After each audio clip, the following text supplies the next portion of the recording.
Hello everyone and welcome back to another Godzilla Battle Line video, and today I have kind of like a three-part video. One part is deck build slash guide, not my own. Rick the Squirrel sent me this list. I made some adjustments because mine's a little bit different than his.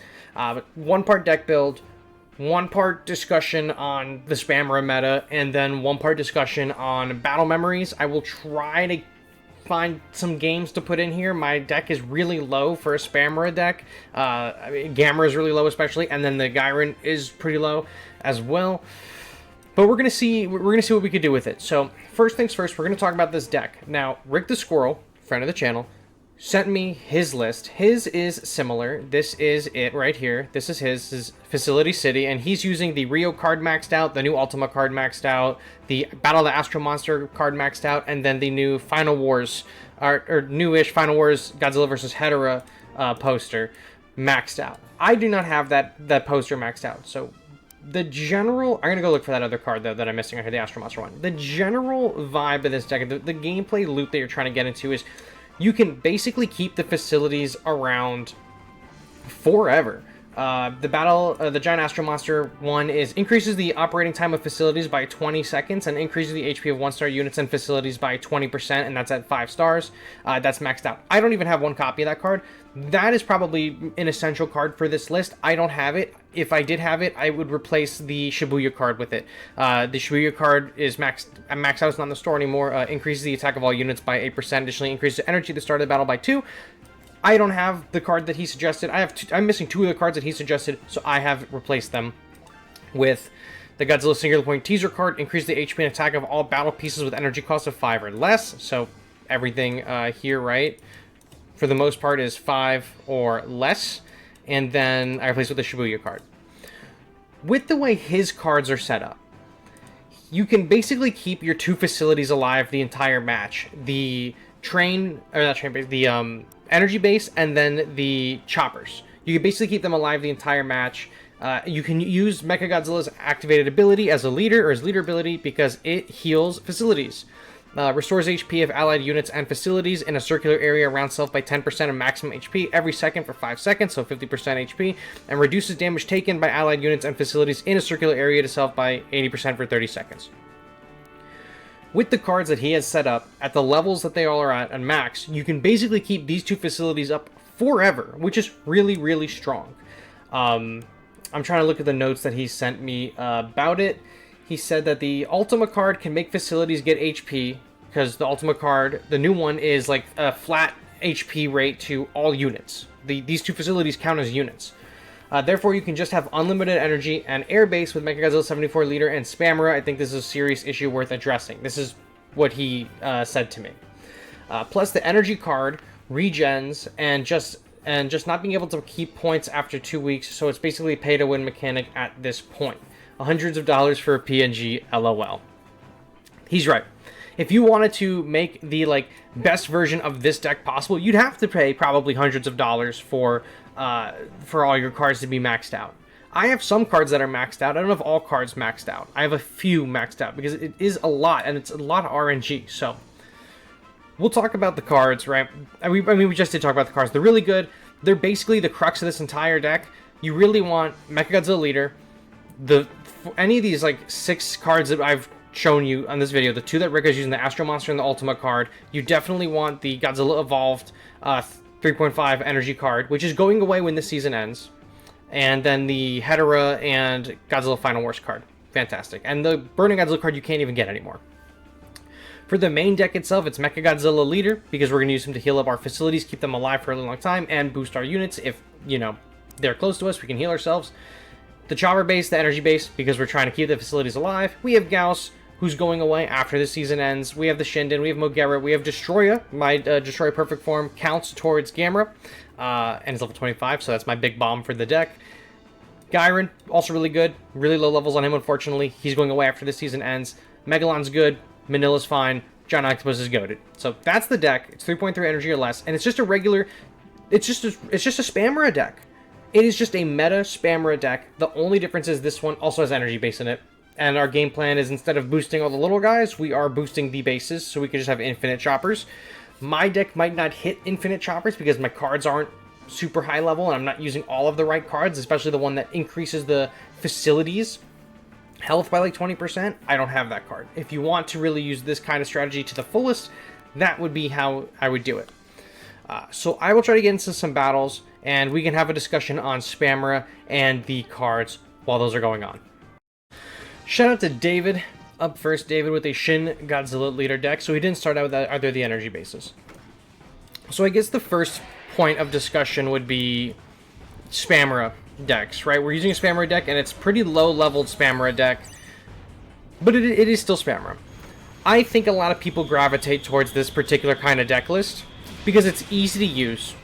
Most of the characters in it are relatively easy to come by, and it's not like incredibly difficult to wrap your brain around. You basically just use the retro Gamera, and then you put your brain on autopilot, and it's done. That's literally it. We're probably going to get cooked by this Shin Godzilla here, but that's alright. It's alright. Gamera can go here. He'll come into our range. I don't want to drop them yet. Gairen can go here. But yeah, it's relatively an easy deck to use. Mine is really low level, honestly, so that turns out to be a pretty major problem for me, right? But the fact of the matter is, I've been playing with this deck pretty much all day since Rick sent me the list. And I am actually beating other players that I would consider way above, not way above my play level, but they are players that I would say are really strong opponents and really competitive, and they have levels comparable to me on a good day. But when I'm using this deck with half the levels as they are, I'm still just eking out some wins. That, I think, is really strong and really telling. I'm not a Spamera player. I do not enjoy playing the Spamera deck. It's not my kind of play style. So take that as you will. But I do think that there is something to say for people who do enjoy this kind of deck. It basically pilots itself. I've played decks in other games, like Marvel Snap. The Doom 2099 card just came out a few months ago. 3 months ago, maybe?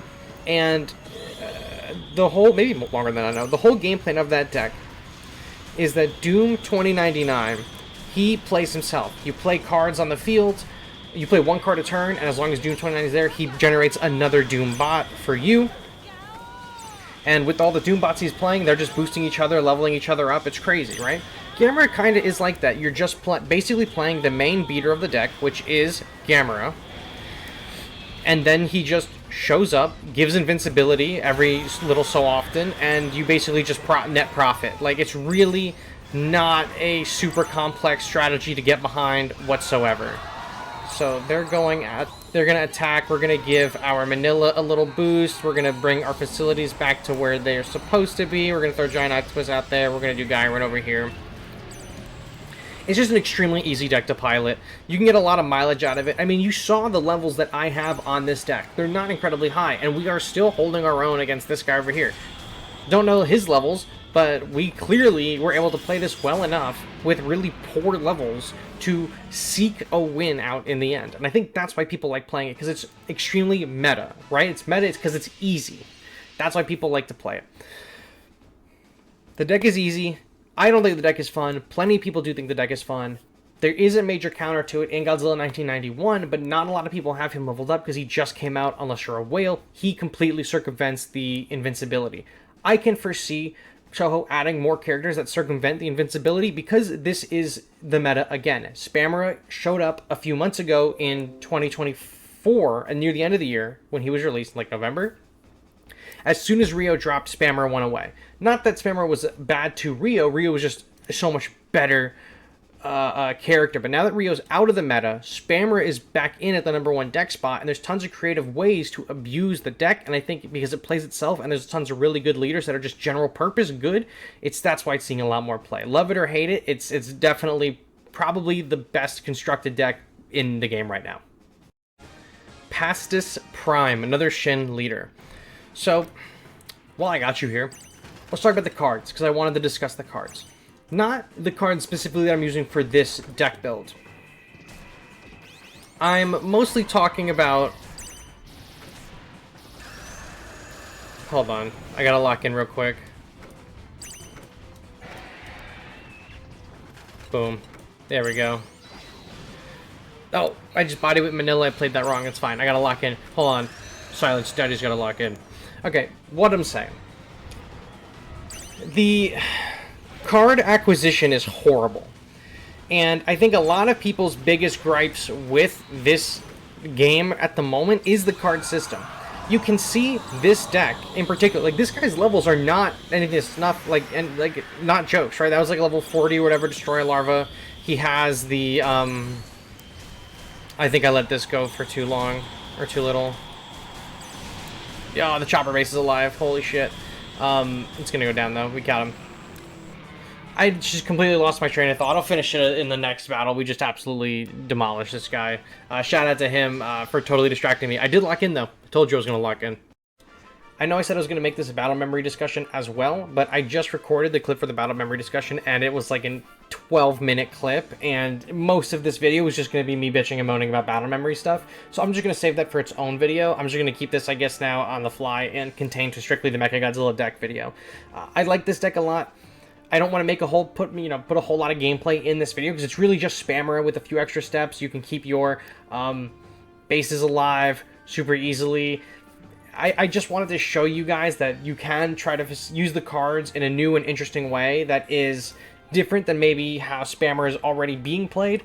Rick seems to think that this is probably one of the, I don't know if better ways to play is probably not the right word, but it's definitely an interesting way to play, especially if you want to use the facilities, where you could basically have an infinite energy generator and infinite trains, because if you're using the 2 additional cards that he showed, once again, it's the Astro Monster card and the new Ultima card. He has them both, or his Ultima card maxed out, the Astro Monster is not maxed out. But with the 2 of those, it gives your facilities enough life to make it past the trains, make it past Mogeras and Kiryus. You pop the Kiryu leader ability, and they basically just go on forever. I really couldn't showcase too much of that in this video because I don't have the proper cards, but I hope what I did show you was enough to not only show you that this strategy can work even on a suboptimal card layout, but also look at my levels. Level 13 Gamera. I mean, my Gamera without the Ace feature is 10. My Gyron is 8. My Gauss is 15, my Mogera is 16, I mean, my Megalon is 16. The only really beaters in this deck is Destroyer is 25, Manila is 30, and Giganticus is 50. So, I just wanted to show you guys the deck that Rick sent me, and I wanted to give some of my thoughts on why I think spammer is so prevalent in the current meta. That's what I got for you guys today. Thank you so much for watching, and I'll catch you on the next one. Bye-bye.